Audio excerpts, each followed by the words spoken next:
Dad kicked me out, but now he wants me to move back because he's in financial trouble and wants my grandfather to stop punishing him. I, F21, lost my mom when I was 14. Dad remarried when I was 17. My stepmom has a daughter, F15, she and dad had a boy M3, and now she just gave birth to a little girl. Anyway, I have worked since I was 16, to have so money to buy stuff for me. When I turned 18, dad said I was now an adult and should start paying rent. It was only $500. A symbolic amount since he would still cover food and other essentials. I was mad and we fought, but in the end I accepted and that was the arrangement until 7 months ago.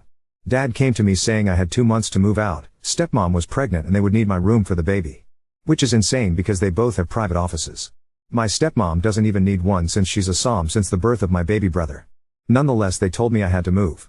BTW, just an addendum, me and stepmom get well fine. We don't fight or bicker. I don't think this was a evil stepmom moment, but who knows. Me and stepsister are actually pretty close, I help her with homework, and talk about her personal problems, I do love her very much. Back to the story, I didn't know what to do.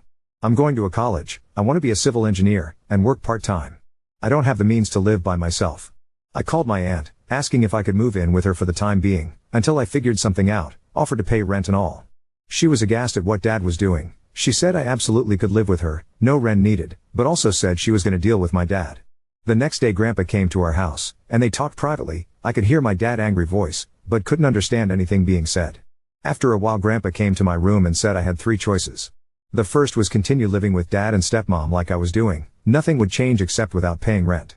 The second, OND, was moving in with him and grandma, or my aunt. Third was find a place of my own and he would pay the rent and costs for me. He said I didn't need to choose now, I could keep living with dad and if I changed my mind to just tell him. I was actually relieved I could still live with dad, and that this madness was over. But the following days and weeks, dad and stepmom were very hostile towards me, and I felt incredibly uncomfortable being in my own home. Even Cassie picked this up and asked me why they were angry at me. So I decided to move out and told grandpa. He said he would take care of everything. Few weeks later he moved me into one of his rental units. The apartment is lovely, he bought me a fridge, stove, and other essential items. He gave me a check for $15,000 saying this money is to help me start living on my own. And that as long as I am working or studying, I can live there rent-free, for as long as I want. My dad and I have been pretty low contact since I moved out. He never came to visit me, or I visit them. I miss them a lot, especially my stepsister, but I'm still hurt. 2 weeks ago, my stepmom gave birth, I visited them in the hospital. It was a little awkward, but nice seeing them and my baby sister. Anyway, few days ago dad calls me, saying he misses me, the children misses me, and I should move back home. He apologized for asking me to move out, etc., etc., etc., and I told him I would think about it. Yesterday I visited my aunt, and was telling her what my dad said, and my cousin laughed a little and said I'm sure he does. I asked what he meant, and that's when they told me a lot of, until now, unknown information. Basically, my dad's home is actually my grandpa's. As is my aunt's. Basically the deal he made with me, he did with all his kids and some grandkids as well. He never wanted any of his family to have to worry about basic stuff like house, and food, etc. When I called my aunt that time, she called grandpa, which was furious with dad, not only for kicking me out, but also for charging me rent. That day he went to my dad's and tore him a new one, and threatened to have him evicted. But now the petty part, you know that $15,000 grandpa gave me?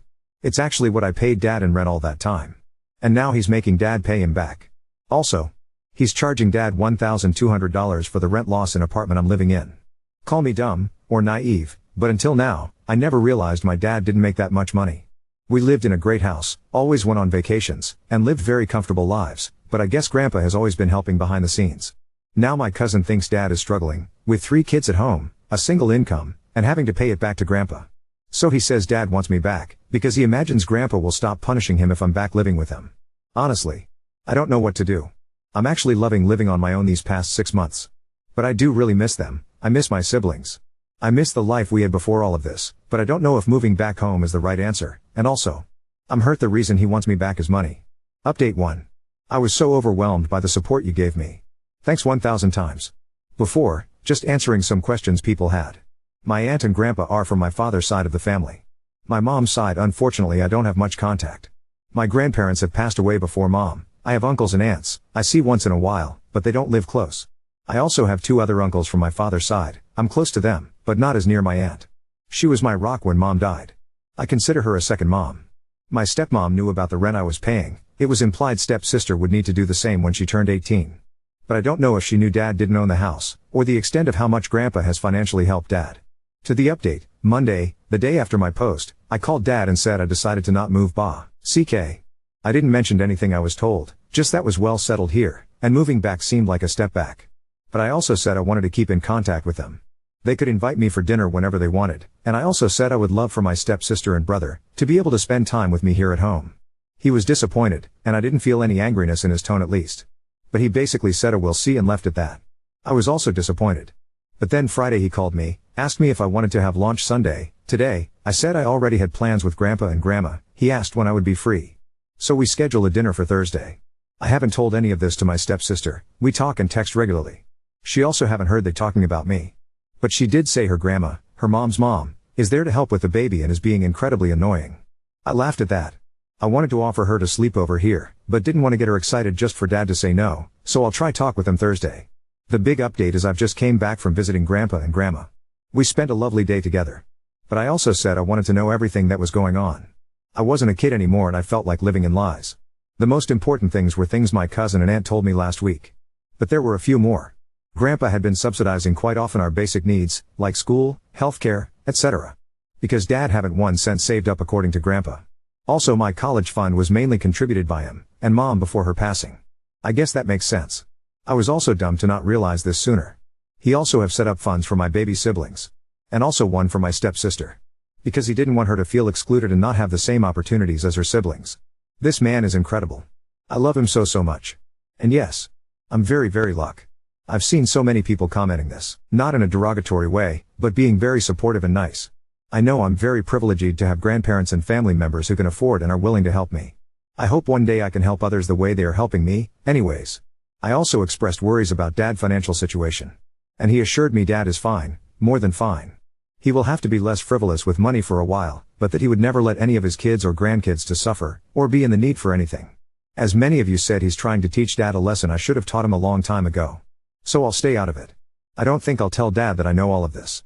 I know many of you said to confront him, but I think it's for the best if he continues thinking I'm oblivious. Lastly, we talked about why Dad kicked me out. He didn't have an answer either. I could see he and Grandma were very hurt by what Dad did. He said he asked for an explanation but got none. That's it for now. I'll continue trying to have a relationship with my siblings outside of my dad and stepmom. I also try to schedule some weekly dinner with them. I know what you guys said about my father is mostly true. But I need to at least try have a relationship with him, if not for him, for my siblings, and for me. But don't worry, I won't let him hurt me anymore.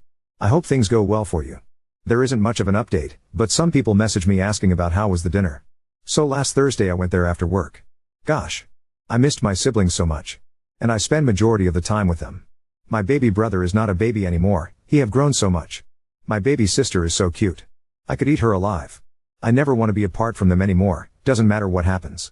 Cassie, I said her name once in my original post by mistake, she's my stepsister, is the only one I maintained regular contact through calls and text. She's just an amazing person as well. She knows I didn't move out in the best of circumstances, but doesn't know the details, or anything about the money.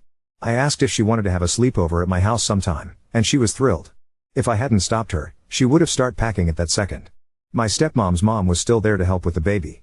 And guess where she's staying? In my old bedroom. They transformed it into a guest room. And the baby room was stepmom's old office, because it's closer to the master. Honestly, that hurt a little. I've only met my stepmom parents a few times. They were always nice to me. This time she kept looking at me weird, all the time. Didn't matter where I was or where I moved, she was keeping track of me, like she was expecting me to try and steal something. When I was holding the baby didn't leave my side. Anyway, apart from that, dinner went as well as you can imagine. A little awkward, but I was glad I could see my siblings and spend a few hours playing with them. At the end I mentioned Cassie having a sleepover in the weekend. Her grandmother started saying that absolutely not, Cassie would not go. But to my surprise stepmom stopped her. She said if Cassie wanted I could pick her up Saturday after soccer practice. For dinner that was that. When I was leaving stepmom gave me a really tight hug. So many people were saying how she's just an evil stepmom that I kinda started to believe. But as I said in my first post, we always had a good relationship. I left very confused and emotional. Saturday afternoon I picked Cassie, we watched Inside Out 2, then we ate shawarma for the first time, which is basically a meat burrito. I don't see the difference, it was so good to spend the day with her. I'm so glad to have her in my life. Sunday I dropped her off, and went inside to see my other siblings. Dad wasn't there, he was out meeting a work friend. Some people asked what my dad does. He's a lawyer, and stepmom used to work for an advertisement company, but is now a SOM. We have another dinner schedule for Friday. I don't know if I'll ever find out exactly why they wanted me to move, or why charge me rent. I don't want to touch the subject now, because I don't want to jeopardize my relationship with my siblings. So I don't know if I'll have any more updates since things are settling down and is now just life.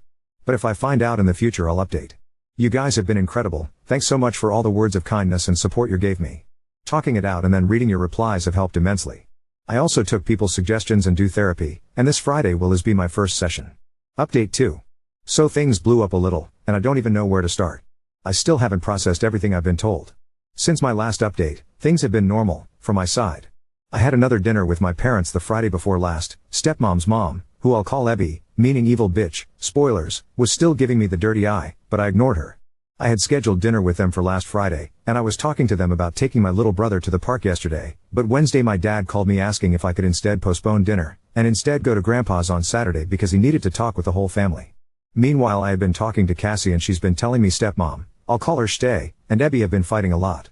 Well, last Sunday Shtay's father shows up, I'll call him Laby, meaning lying bastard. There's a big fight and Laby and Ebby go back home on Monday. So yesterday afternoon I go to Grandpa's, my aunt was there as well, then Dad and Shtay arrive with Cassie. Dad was clearly embarrassed. He apologized to me, to my grandparents. Shtay apologized to me as well. And Dad gave an explanation, apology, reason for everything that happened in the last few years. Some things I already knew, but Cassie didn't, she was present for the whole thing. So I'll try to tell everything here. I don't know how coherent I'll be, but I hope you can follow me. Years and years ago, Grandpa and a friend started a company. The company was very successful. When Dad was 25, Grandpa sold the company and made a lot of money. So he decided to gift each child a home. He gave his kids $350K each, with the promise they would use to buy homes or pay out the mortgages. Grandpa had seen people lose their homes, and didn't want that to happen to his kids. Dad didn't buy a home however. He actually moved to New York, to start his own practice and become a big and successful lawyer. And as you can imagine, things didn't turn out so well for him. Half a decade later, he has no money left, can't pay rent, so he reaches out to Grandpa, and moves back home. Grandpa helps him find a job with a buddy of his. After a while, Dad starts to put his life back together, rents a home and move out from Grandpa's, meets my mom and starts dating her. They fall in love. After a while he asks to marry her. Before they married, Grandpa came to them, and said he would gift them a home. He had already talked with his other kids, and they were fine with it. But because he didn't trust Dad, and the home is so Dad's future kids would always have a roof over their heads, the home would stay in his name, and in his will, they would go directly to Dad's kids. So I was actually mistaken before. My uncles and aunt don't live in homes owned by Grandpa, only my dad does. And I think 2 cousins of mine as well. Next thing I was born. Life is good for a while. Then Mom passes away. Dad struggles with taking care of me alone. That's when Grandpa starts to help financially. Few more years, Dad meets Shtay, but Dad is embarrassed about not owning the house, and that Grandpa is helping him, so he never tells Shtay any of this. For her dad was just a moderately successful lawyer. They marry, she becomes pregnant, she asks if she could become a full-time som, and Dad is embarrassed to say no. He tells her it's fine. In the meanwhile, now with 3 kids, plus a som wife, Dad is struggling even more, Grandpa is helping more, and Dad's savings are being diminished day by day. Dad admits that he kinda threw Shtay under the bus to Grandpa, blaming her for his financial problems to Grandpa, so Grandpa would continue helping for the sake of the kids. Now I need to go back a little and talk about Laby and Ebby. Just as Shtay, they think Dad is a rich successful lawyer. And they start saying to Dad how he's spoiling me, how I'm gonna be irresponsible with money, how I have an easy life. That when Laby was my age, he had to pay rent to his dad, and he did the same with his son, Shtay's brother, and how successful they became, never needing anything from anybody, bootstraps, etc. etc. etc. And apparently that got into Dad's head. He became afraid I would be dependent on him, or more likely Grandpa, and his money, instead of being successful on my own. He became afraid I would be a failure like him, that still needs his dad to bail him out. So he started getting parenting advice from his in-laws. Why not ask his own dad, who's much more successful and raised 3/4 of his kids to be successful as well? I asked. And apparently, it's because he felt embarrassed, that comes up again and again and again to explain Dad's action. Embarrassment. He didn't want Grandpa to think even less of him. Therefore the rent idea, which was a suggestion from Laby. Dad says his initial plan was to save the money and give it to me later. But with a new kid, Shtay not working, and trying to project to Shtay and his in-laws how things were fine, saving the money became impossible according to him. BTW, he also lied to me here at the time, saying it's a normal thing to do, that Grandpa had done it to him and his kids. Which is a lie I discovered 8 months ago, but with everything else that happened that seemed small at the time. There's a detail that I didn't disclose in my previous posts, because it didn't matter, or so I thought. And that is I'm part of the LGBTQIA+ community. I don't hide this fact, In fact, I was already out to my mom before her passing. But it's not something I advertise either. That'll become relevant later. Anyways, continuing. Leiby becomes Dad's confidant, and he starts to open himself to him about his money troubles, and Leiby start to say things like should move out, and things like that to Dad, which is rejected initially. Then Shtay becomes pregnant again. And Dad panics. That's when Leiby and Ebby come to Dad, and say they would help him, not only financially, but Ebby would move in with him and Shtay after the baby to help out, and even convince Shtay to go back to work, since Ebby would be there taking care of the kids. But for that I needed to move out. Their reason is because the home wouldn't be able to accommodate Ebby, and that it was time I left the nest, etc. etc. etc. So they convinced Dad I needed to move out. Dad didn't tell Shtay any of this, keep in mind. Only that he thought it was the best for me, and the baby coming was just a great opportunity. According to them, Shtay was against this, but Dad pulled the "my daughter, I know best" card, so she deferred to him. They tell me I need to move out. I talked about this from my point of view. That day Grandpa goes to my dad's home and they have a huge fight. Not only Dad and Grandpa, but Dad and Shtay. Because it was then she discovered Dad didn't own the house, Dad had almost no savings, and Dad was dependent on Grandpa. Dad's deal with her parents was still a secret. At this point I asked Shtay, why then she acted so hostile towards me after that day, so much that made me unwelcomed and wanting to move out. And she looked shocked. She apologized to me and started to cry. Saying that she was never mad at me, but at Dad. That she had no idea she was to blame for me moving out. I was crying as well. I said it's not her fault, and guys, I know many of you they said bad things about her, and I don't blame you. But I do believe her. The look on her face when I said I felt unwelcome and that's why I moved out, it's not something you can fake. Now I'm thinking she's as much of a victim of my dad's actions as me. And all this time she was just trying to give me space. So going back to events, I move out. Grandpa not only cuts Dad from all financial support, but starts to charge him money for the house. The only thing he continued paying for is Cassie's education. Now everything is in the open, and Dad and Shtay have to cut everything. Dinners, expensive foods, sell her car, etc. Leiby and Ebby give them some money as well to help out. Poor Shtay is stressed out, pregnant, with a lying husband. I'm actually sad for her and what she went through. I was looking at Grandpa, and I could see he was as well. I don't think he realized the amount of stress he was placing on her. I don't know how he will proceed from now on regarding Dad and the house. Before the baby is born, Ebby moves in with Dad and Shtay. Shtay gives birth, things are normal. But with the new baby, Dad feels even more guilty over what happened, and that when he calls me. Again, this part I already told you. Jumping to when I went to dinner the first time. Dad and Shtay also recognize Ebby acting strange towards me. After I left they talked, nothing came from it. But Shtay kept talking to Dad about her mom. And Dad started to tell her his conversations with Ebby and Leiby, about money and raising kids, etc. After my second dinner. Shtay confronted her mom, and they had a huge fight. And apparently that's when she said something in the lines of "I can't believe you're letting that slur back into your home after getting rid of her," and that's when the coin dropped for Dad, and he realized how much of a fool he has been. They kicked Ebby out, Leiby came to pick her up and they had another fight. Dad actually wanted to act as nothing had happened. Continue with me visiting, and rebuilding the relationship. But Shtay put her foot down and said he needed to come clean, about everything, not only to me but Cassie, and everyone as well. And so we came to the present. I was crying, Shtay was crying, Cassie was crying, Dad was crying, Aunt was crying, Grandpa was crying, Grandma, who hadn't said a single word, was holding me tight. According to Dad, that's all. No more lies, no more deception. Dad and Shtay left after that. I slept at Grandpa's because I was in no state to drive. Came home this morning, took a fucking long shower. Cried a lot. And now I'm typing this out to see if it helps me make sense of all of this. Make sense of my thoughts and feelings. I guess that's the end of the story. I don't know what I'm gonna do now. I feel sad, angry, sorry for Shtay and Cassie. I feel everything and nothing. I'll be calling my therapist tomorrow to see if we can book more sessions. I've been going every Friday, but I can't wait a whole week. On the bright side, whoever had bet evil step-grandmother, won.